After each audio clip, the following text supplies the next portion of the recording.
Տեսեք, ինչու՞մն է խնդիրը։ Ինչու շատ մարդիկ չեն կարողանում հասնել որոշ նպատակների իրենց կյանքում։ Կլինի դա իրենց ֆինանսների մեջ, կլինի անձնականի մեջ եւ ընդհանուր առմամբ ինչն է պատճառը, որ շատ մարդիկ չեն կարողանում հասնել կամ ձևավորել այնպիսի ապրելակերպ, որ կարողանան յուրաքանչյուր իրենց նպատակին հասնեն։ Խնդիրը ինչու՞մն է։ Առաջին մեծ խնդիրը նրանք պետք է հասկանան, որ յուրաքանչյուր նպատակ տևում է ժամանակ։ Օրինակի համար վերցնենք քո ֆինանսների մեջ, եթե ուզում ես այս դեպքում օրինակի համար գնել տուն։ Շատ անգամ մարդիկ ասում են, դե տան համար այսքան գումար է պետք, այսպիսի կրեդիտ է պետք, այսպիսի եկամուտ է պետք։ Այո, եթե միանգամից նայում ես այդ ամբողջ process-ին, միգուցե դժվար լինի եւ չկարողանաս հասնել, բայց երբ որ դու պլան ես գծում եւ նպատակ ես դնում, օրինակի համար այդ տունը գնելու համար քեզ հարկավոր է օրինակ 100,000 down payment, ինչ պիտի անես։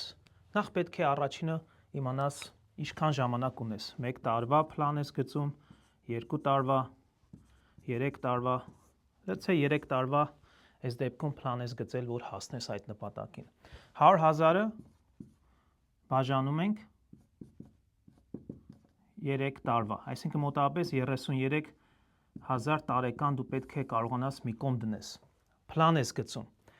Եվ այս թիվը հասնելու համար երկու ձև կա, կամ պետք է քո ծախսերը, expense-ները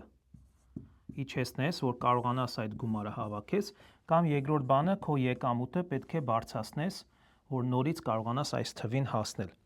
Երկու դեպքում էլ ճանապարհ կա։ Խնդիրը ինչու՞մն է։ Մարդիկ պլան չունեն, մեկ, եւ երկրորդը չեն ցանկանում իրենց կյանքի մեջ որոշ փոփոխություններ անել, որ հասնեն այս նպատակին, կամ եթե իրենց եկամուտը քիչ է, այսօր ապրում ենք այնպիսի դարում, որ յուրաքանչյուր անհատ, յուրաքանչյուր ընտանիք կարող է կողքից մի բան անել էքստրա եւ էքստրա գումար հավաքել։ Եթե հարցեր ունեք, թե ես ինչպես կարող եմ օգտակար լինել այսպիսի ծրագրերը իրագործել ձեր կյանքում եւ հասնել ձեր նպատակներին, անպայման direct message արեք եւ ես մեծ սիրով անվճար consultation կանեմ ձեզ հետ եւ ցույց կտամ ճանապարհները, որտեղ վերջի 23 տարիներում ես